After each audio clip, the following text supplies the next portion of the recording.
In the next hour, we want to put a smile on your face, elevate your endorphins, and bring you happiness. Welcome to Say Yes, Be Happy with Nathalie Botros. We spend so much of our lives chasing happiness. It might just be where you least expect it to be.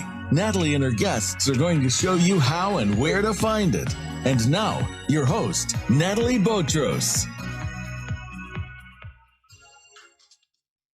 Hi, everyone. I'm Nathalie Botros, your host, and welcome to my show, Say Yes, Be Happy. This is a show about happiness, about positivity, about finding the silver lining in every aspect of our life.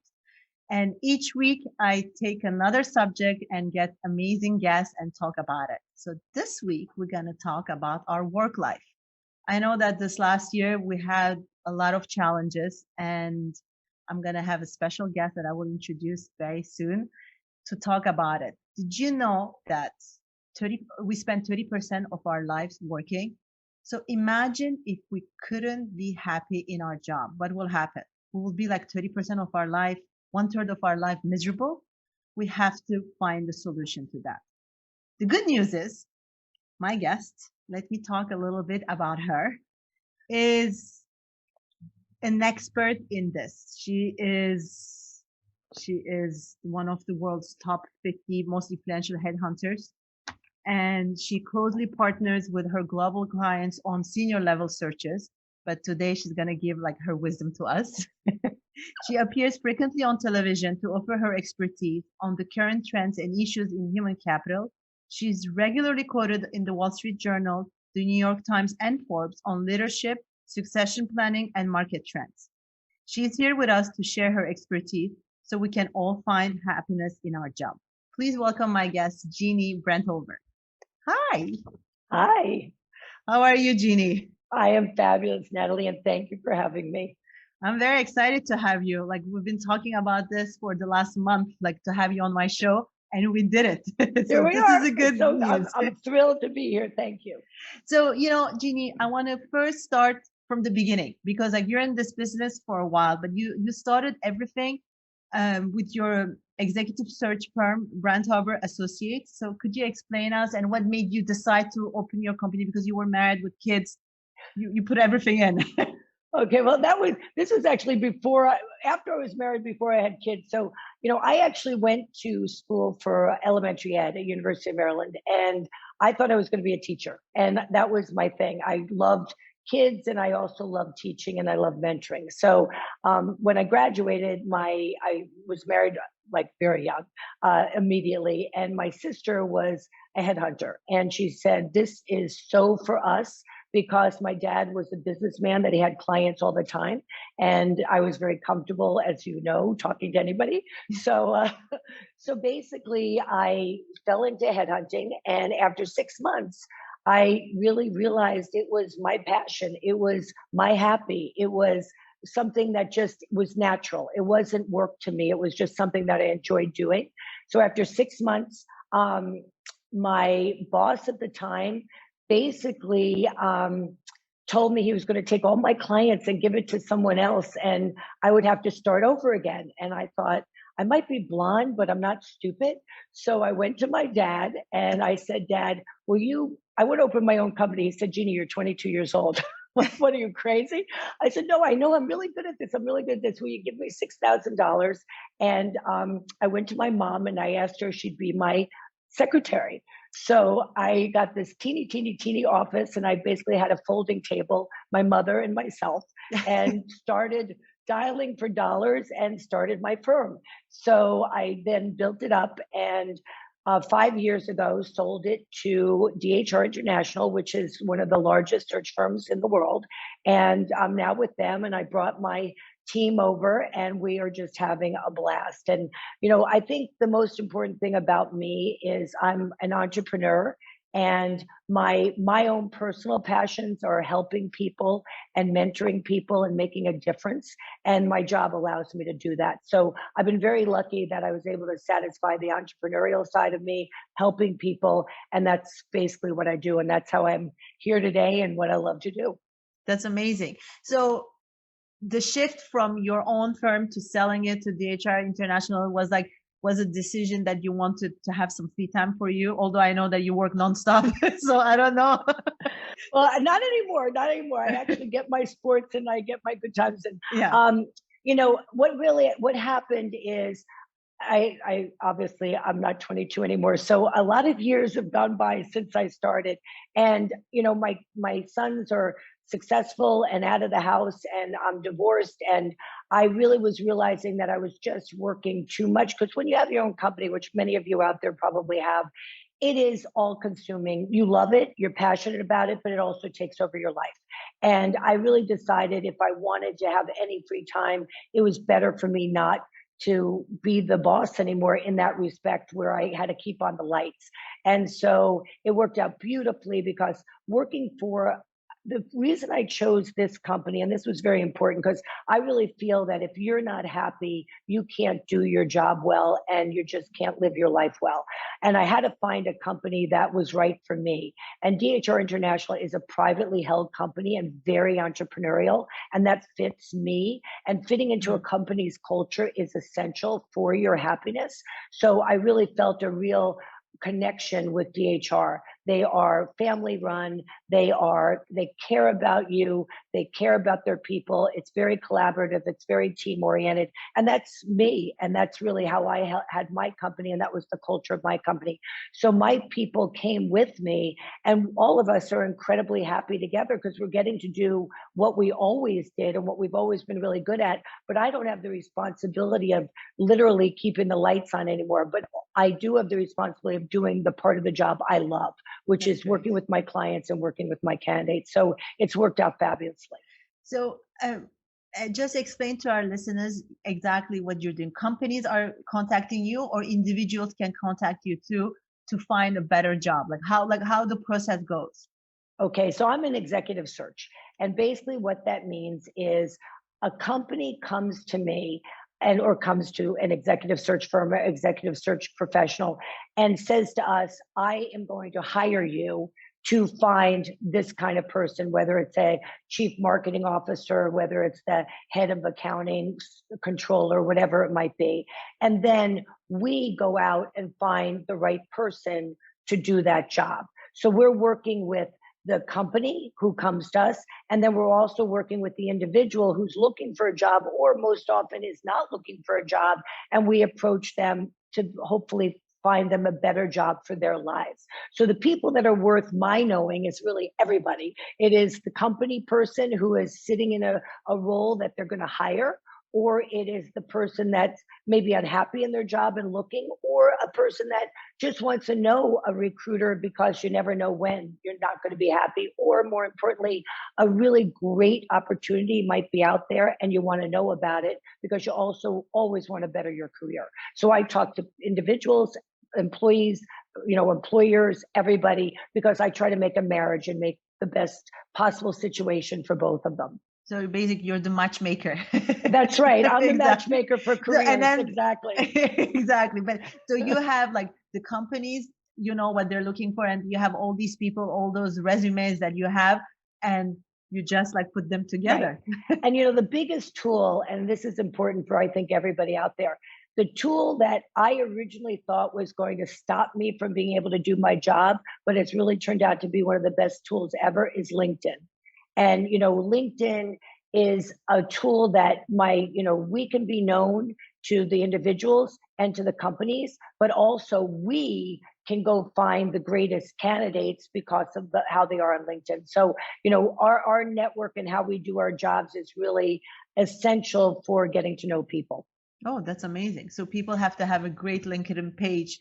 So you can, it makes a big difference. Exactly. They can attract your attention and then you can start recruiting them, basically. It's the way to differentiate yourself. The better your LinkedIn is, the more attention it will get and the more connections. The more connections you have with the right people, the better chance you have of just networking your way into your next job or finding you're happy or even connecting to people that you think are important to have in your life. Yeah.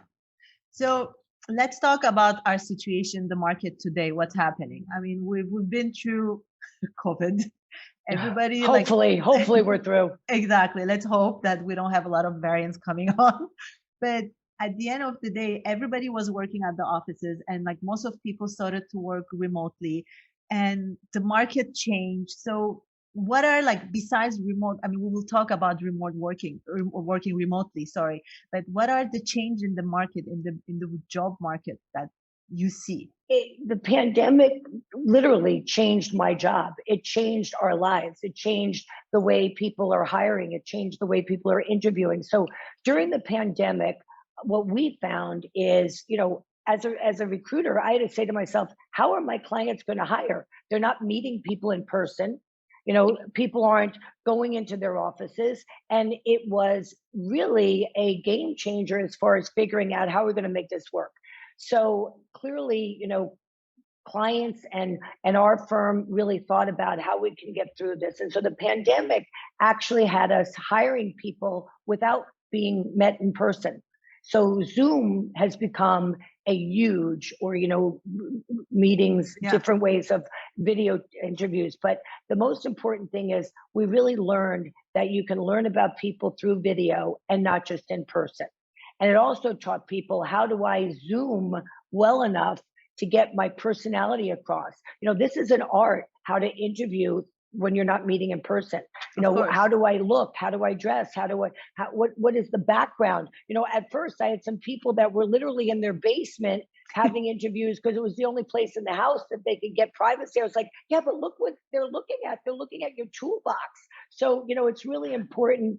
That was a big change. But Zooms are here for good. So it's going to be different when we go back to the offices, but we're still going to have Zoom meetings. We're still going to be working remotely, many of us, and we're still not going to travel like we used to travel to go on interviews and different things. So the pandemic changed the way interviewing is going to be run forever. It also changed the way we're going to work forever. And I think, since the pandemic or now, what is happening as far as the job market, to answer your question, the job market is a candidates market right now. Believe it or not, there are so many companies hiring, which was not the case at the beginning of the pandemic. But now that it's coming to an end, companies are optimistic. The stock market has been positive. People are feeling like they can live again and buy again and shop again. So at the end of the day, there's plenty of companies that obviously got very hurt during the pandemic, but there's also a lot of companies that doubled, tripled, their revenue because of, being able to deliver, to be able to, get to you and get you to shop, their way, or being able to get it to you. So there are some companies that literally are doing so well, and some entrepreneurial firms that are doing really well. So we're really finding is there's sectors and industries that are really hiring, and there's functions that are really hiring. So the kinds of functions that are really, obviously technology, which has always been the case, but specifically digital, social media, things that, now the world is so remote that any job that it gets to the public or gets to the consumer or gets to somebody at home is growing. And so the functions in marketing are big. The other thing that's huge, and it's going to continue to be huge, is business development and sales. The only way a company can really beat out another company is by having better sales, right? Yeah, and course. So how do they sell? They sell through digital and the internet, and they also sell the way they've always sold, through personal networking and contacts. So business development and salespeople are a very big function. The other function that is very much hot right now is finance. So making sure that their financials and their cost and the way they're doing things is as good as possible. So controllers, CFOs, accountants, CPAs, that's big as well. And also, I think at the end of the day, if every level is really hiring. So for instance, you go to a country club, they're having a hard time finding help because so many people, have choices right now. Mm-hmm. You find in stores, they're going to go back and they're going to need people. So there's a lot of need for people to be employed right now. But the real answer also is going to be, is it the kind of job that is right for certain people? So that's going to be the tough part as far as everything working out for each individual. Yeah. So yeah, so and also I think there's the other thing before, like if you wanted to recruit someone, you had the location problem. Now they don't need to be in the same city. If it's for a firm in New York, they can be in all around the world basically, and they can have access, and like do the job. Well, Nathalie, you bring up a great point. It also gives an individual looking for a job so many more options than they did in the past. Of course. So in the past, if you got called by a company, or if I called someone and I said to them, I have a position in San Francisco and the person is in the Midwest, my client would say, Jeanne, this person has to relocate. Mm-hmm. Now, many companies are saying you can work at home. You can work remotely. So it's giving someone so many more opportunities of companies to work for than if they had to stay in their local location or move to get their next job. This way, the whole world is really open to them because they could work from home for any of those companies. And so it's a really exciting time for people that are looking for a job or working, because there's so many more opportunities to get that next job if they want to get another job. That's amazing. That's really, really amazing. So I'm getting some questions. Some people are asking, it's like, how do they have to update their LinkedIn account, because they keep receiving, like the wrong job offers. And I know that it happens a lot and I think that you can help us on that matter. Sure, we could talk about, well, the first thing that I tell people when people come to me and say they're looking for a job, the first thing I say is your resume excellent? And is your LinkedIn as good as it can be? And what does that mean?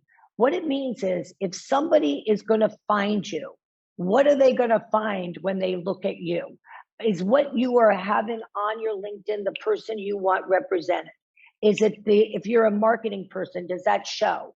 If you are a accounting person, does that show? Does it show what you want to do? Does it show your strengths? Does it show, who you are as a person and as a business person? So there's so many things now you can put on it and add to it, not just your resume, but getting endorsements and who are you connected to? When I very often in talking to a new potential client, they are looking me up on LinkedIn, or someone on their team is, and finding out, who is Jeanne Branthover? Is she credible? What is her background? What is her career? What has she done? Who does she know? Who is she linked into? And I've actually had some people say to me, oh, Jeanne, we have so many similar connections, that makes them comfortable.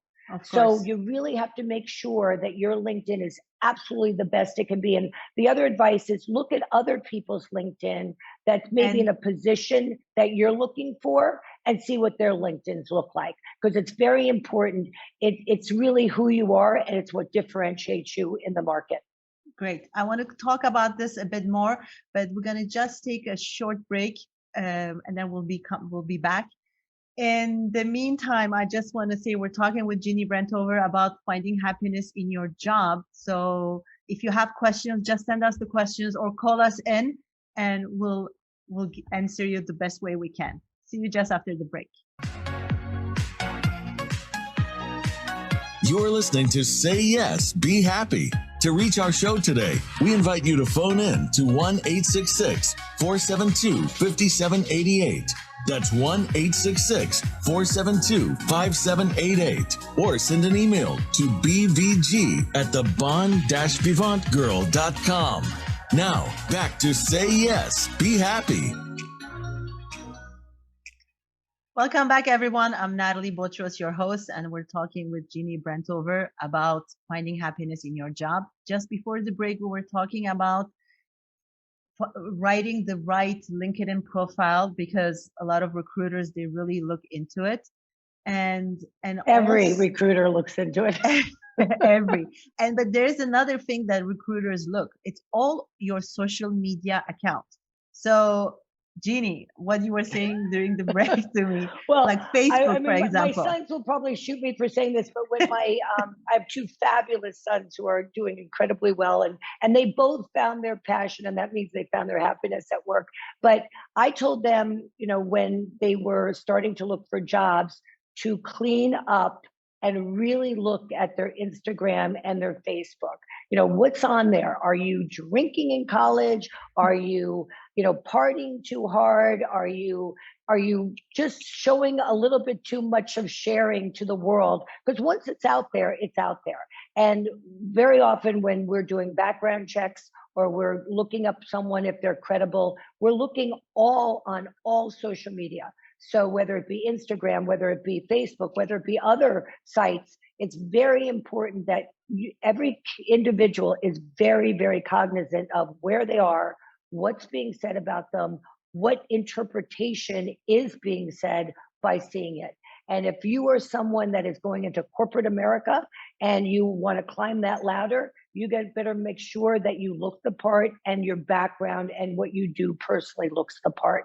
Everybody's different. If you're in a different kind of industry, maybe some things will be okay. When you're in a corporate accounting environment, it may not be okay. So make sure you determine what's right for you and what's being said and looked at about you. Yeah, it's very I think important. Don't overshare. I mean, if you're looking for a raise, don't show that you're partying or traveling all around the world. Exactly. Your lifestyle could say something about how much money you need. Exactly. And sometimes it doesn't, that's like the funny part of social media. Some people just like show what they want other people to see. They don't show like how hard they're working. But and also unfortunately, the message is wrong. There's also, I think a lot of people forget that, Facebook, we all love to be on Facebook and sharing with our friends, but you can limit who sees it. And I think that's really important too, because many people share with everybody, just wanting to be out there showing, what fun they're having. But you really can limit it to a certain amount of people, a certain amount of friends. And those are the kinds of things you've really got to think about in the world of work.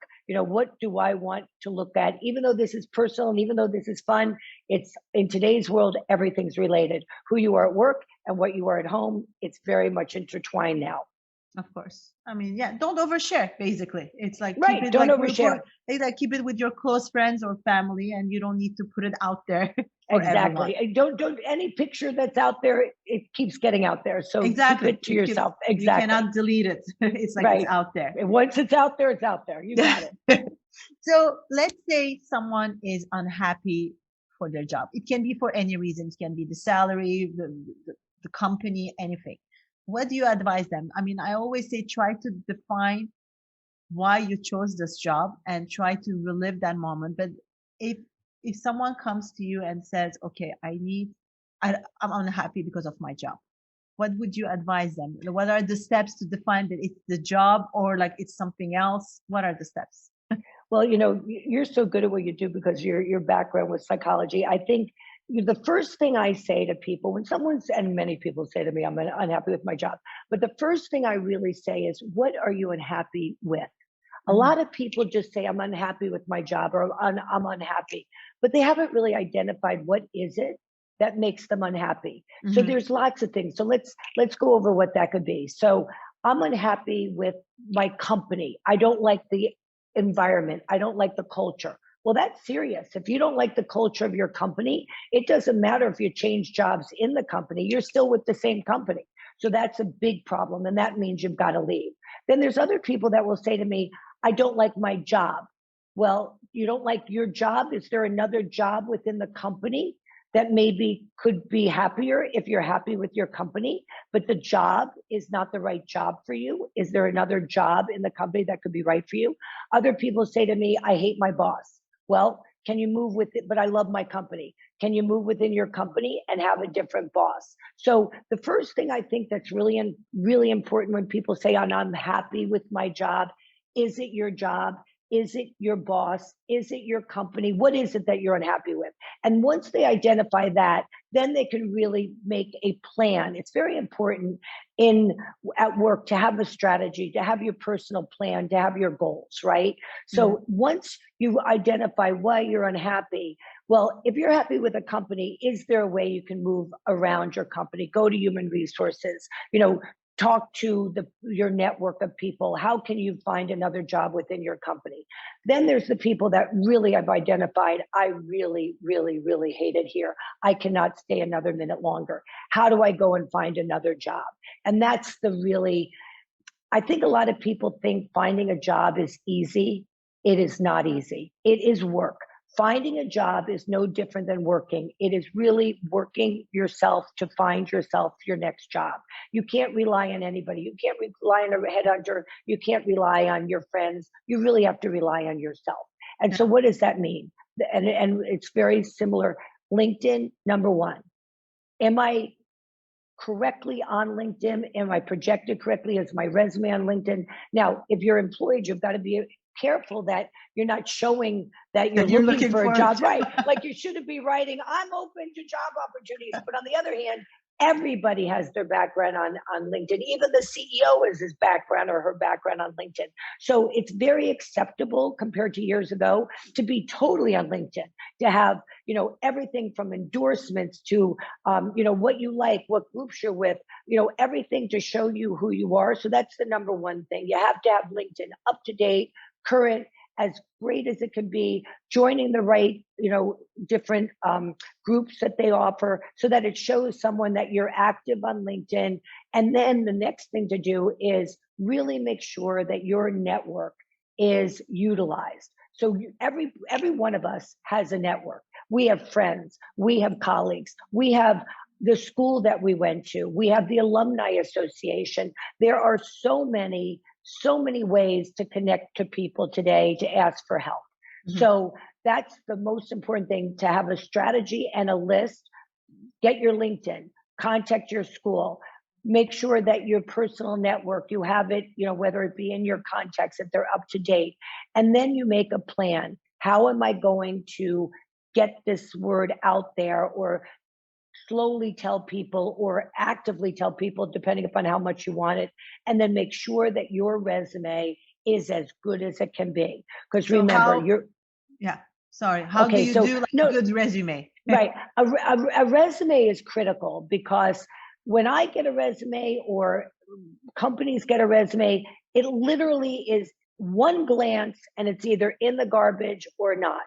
So it's really important that it's short, that it's very concise, that it differentiates you from somebody else, and it just doesn't list what you've done. It has to really say what you've done that makes you different than somebody else, or makes you look like you've accomplished something and made a difference in every job along the way. So that it's not a 5-minute write a resume. It is weeks of writing a resume and tweaking it and making sure it's as good as it can be.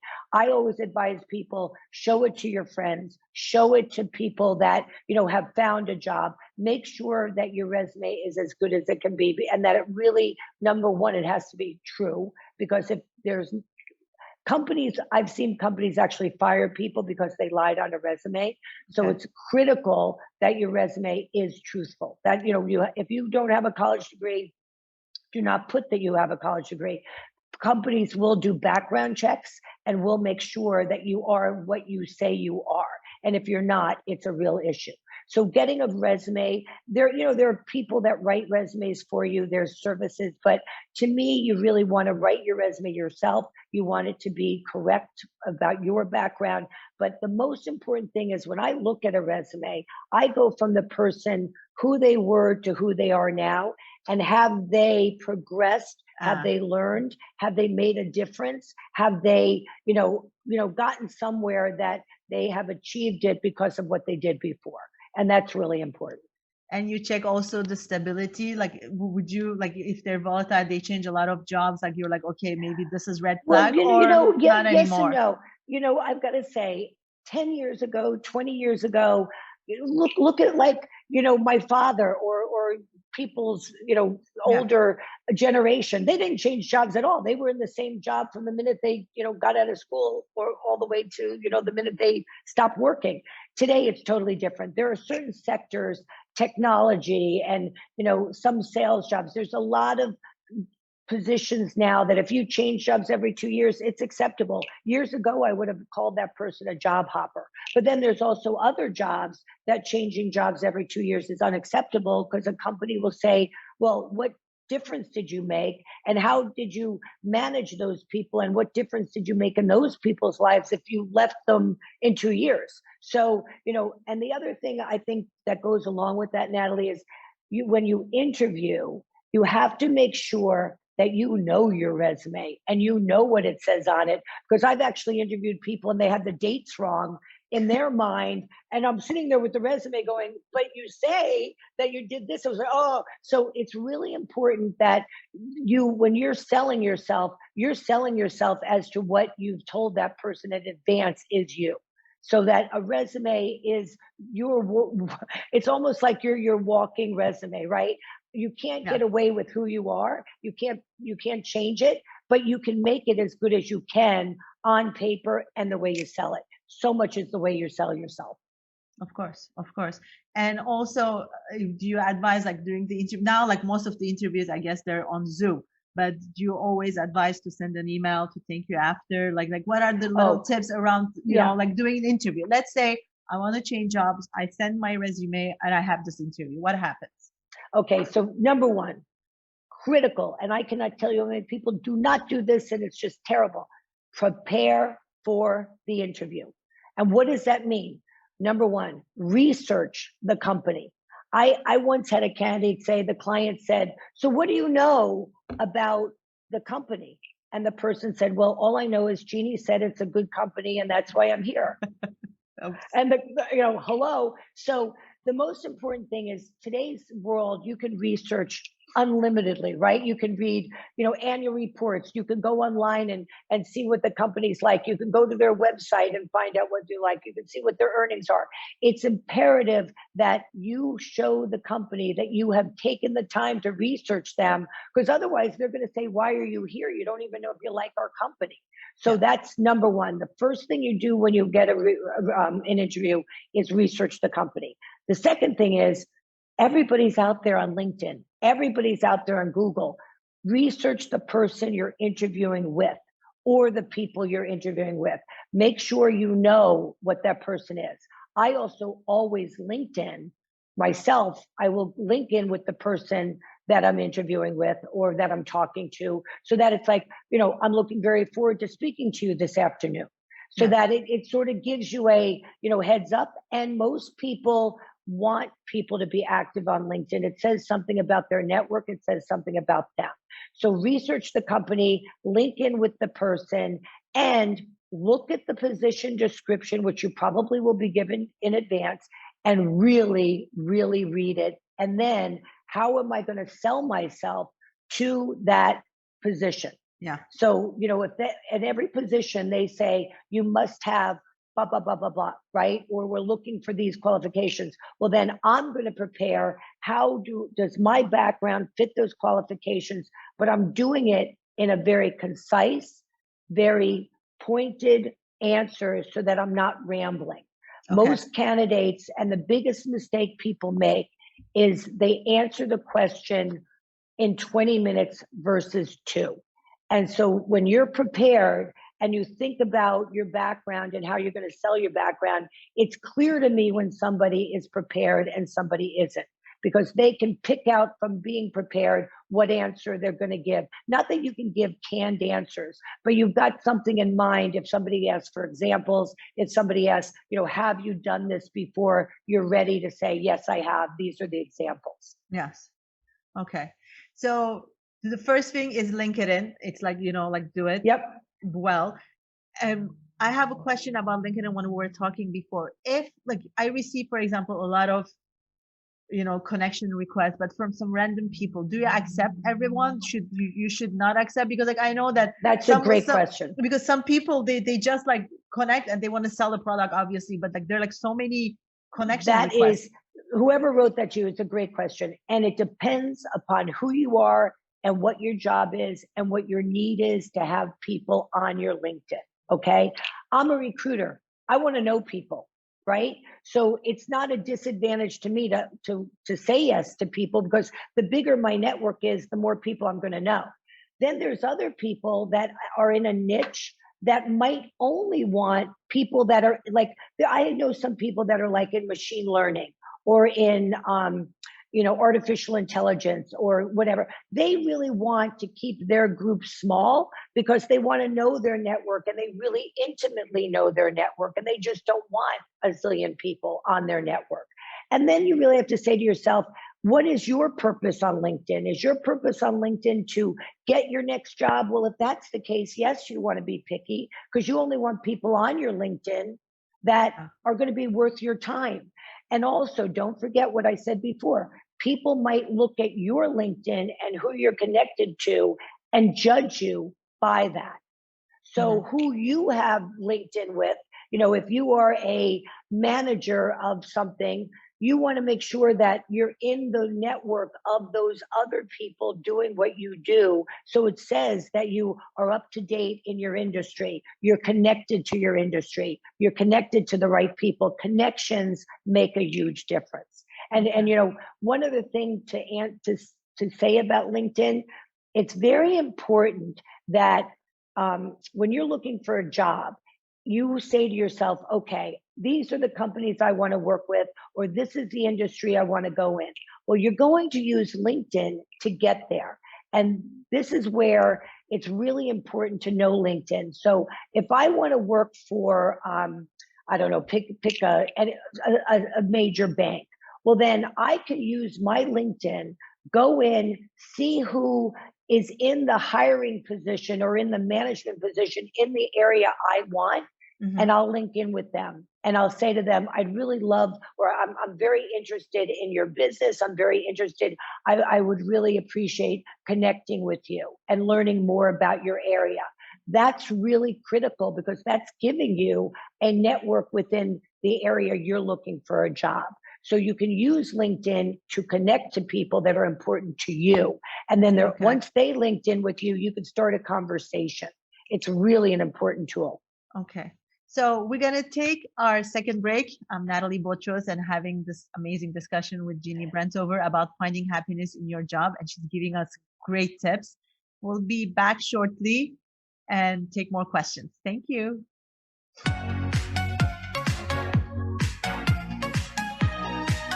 You're listening to Say Yes, Be Happy. To reach our show today, we invite you to phone in to 1-866-472-5788. That's 1-866-472-5788. Or send an email to bvg@thebon-vivantgirl.com. Now, back to Say Yes, Be Happy. Welcome back, everyone. I'm Nathalie Botros, your host, and I'm talking with Jeanne Branthover about finding happiness in your job. We're receiving a lot of questions, but in the meantime, we have a caller from New York, Neil. Let's take the question. Hi, Neil. Hi. Hi, Neil. Hi, Neil. I just wanted to thank you, Jeanne, about that LinkedIn. I kind of made it sit idle for quite a while. So yes, I will take your advice and do an update for that. Definitely. An update is critical. Yeah, absolutely. Question I have two questions. It should be really quick. One is regarding resumes, right? So taking off older jobs, I felt like I needed to do that. It kind of showed my age a little bit, and I felt like, I don't think that this really applies anymore to my job, even though it does show my experience, but I felt like it just showed a little bit my age. So what's your thoughts on that? That's a really good question, Neil. First of all, as I said before, you can't lie, but you also don't necessarily have to show everything. But when you're asked, most people, when you're seasoned, which I call myself, right? You don't put your date of graduation from school, right? And that, most people don't unless you're like 3 years experience. And then your first job, as you said, had nothing to do with what you do now. So, or your second or your third or your fourth. But what you have to be careful of is when you're in an interview and they say to you, oh, did you start your career in, 19 whatever, you can't lie. So I do agree with you in the respect where, do you have to put every single job from college to your first 3 jobs on there? No. But where you have to be careful and you cannot skip jobs is once you have said, okay, this is where my career started, from then to now, you can't skip. You have to show everything. And you can't lie about that. You can't say, oh, these 2 years, I didn't like that job and just skip it. You can't.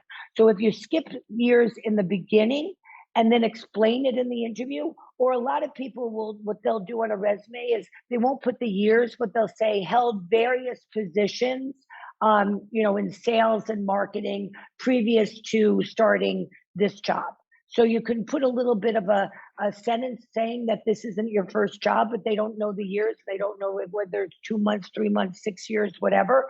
But you can definitely take that part out. But once you interview, you have to explain it. Right. Okay, thank you. The second question is really regarding, I guess, promotions. I've bin trying a lot of different avenues. Getting my name out there, talking to senior management, and I was thinking, you want to get to that next level. Is there any quick tip that maybe you could provide us for something like that? That is really important. So it actually starts, Neil, when you start with a company. It's about finding a mentor and finding the right people to help you get promoted. So this is part of the word networking I talk about. It's essential, whatever job you have.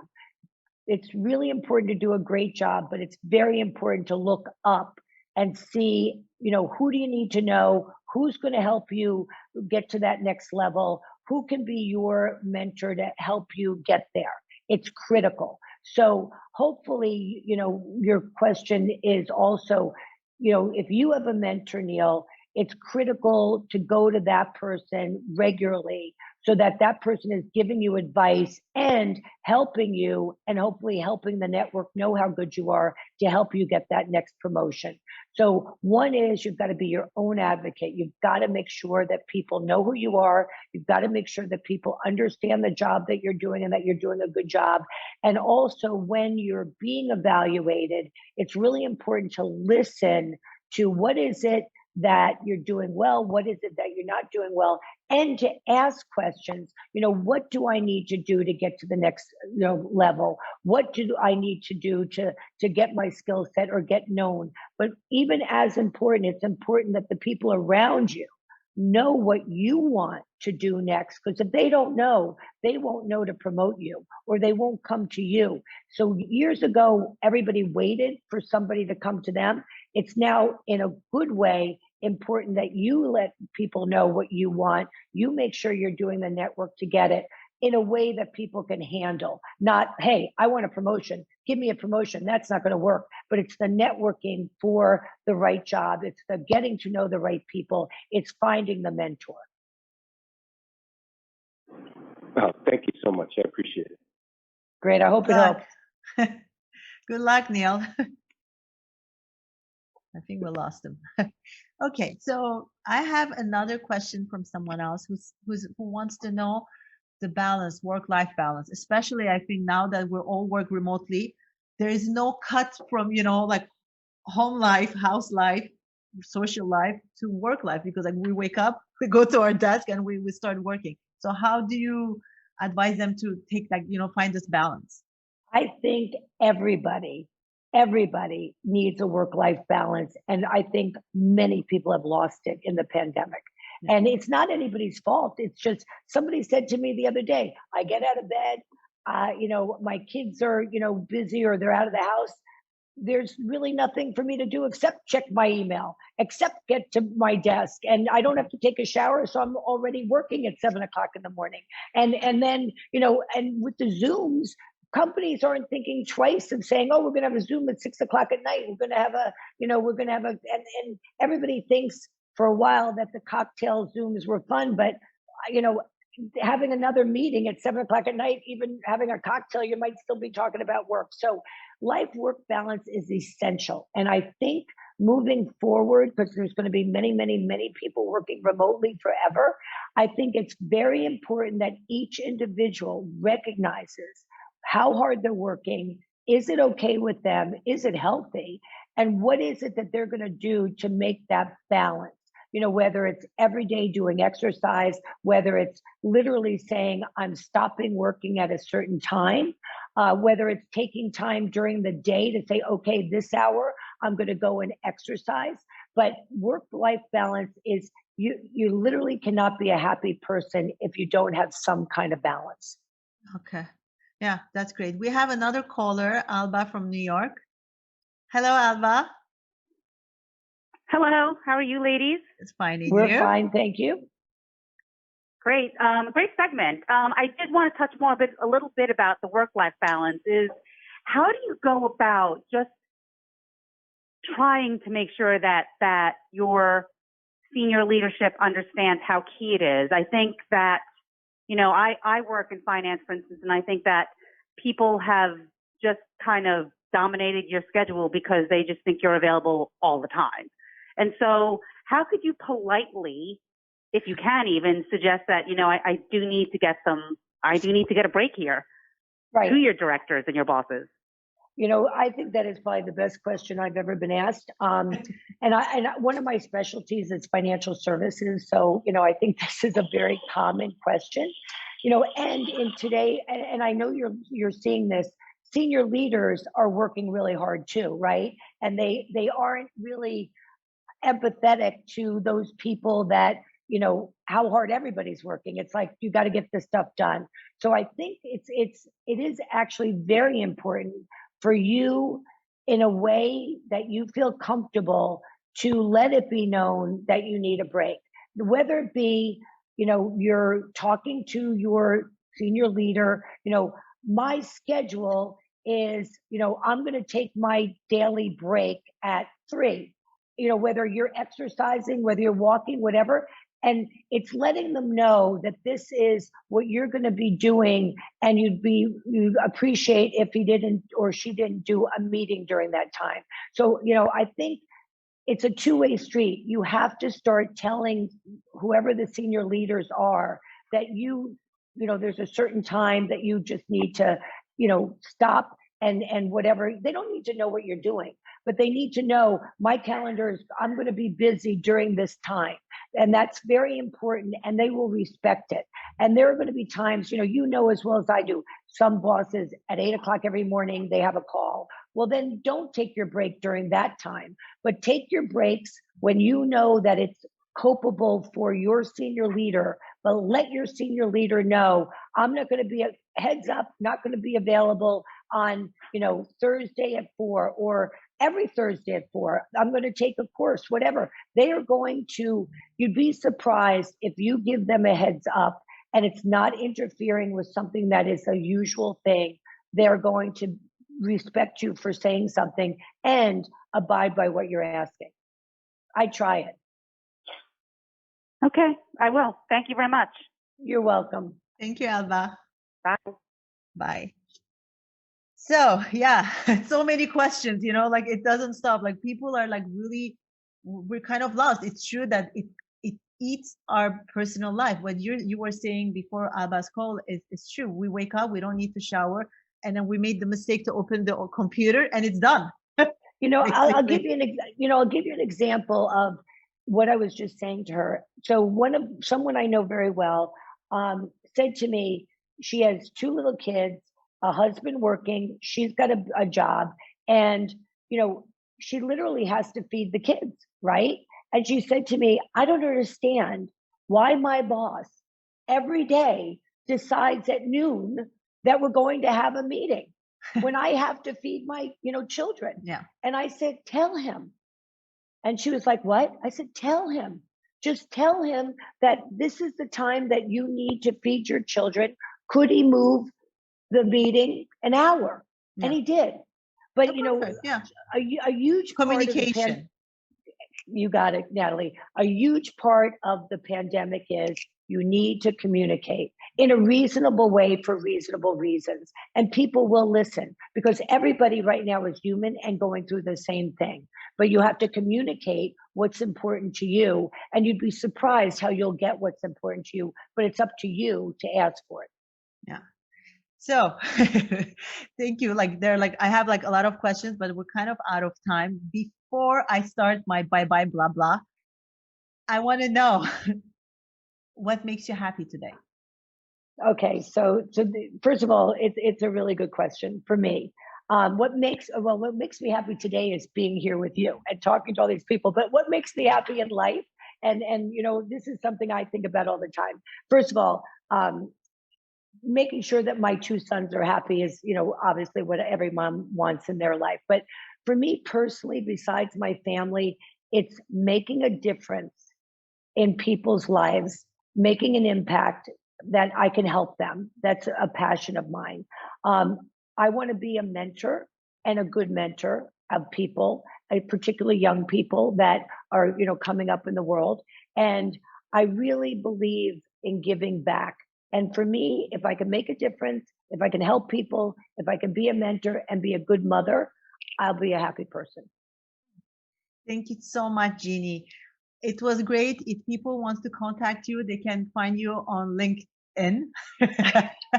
And LinkedIn, exactly. And please, my podcast is on all podcast platforms. So show me some love on Apple Podcasts, rate, comment, and show me your love.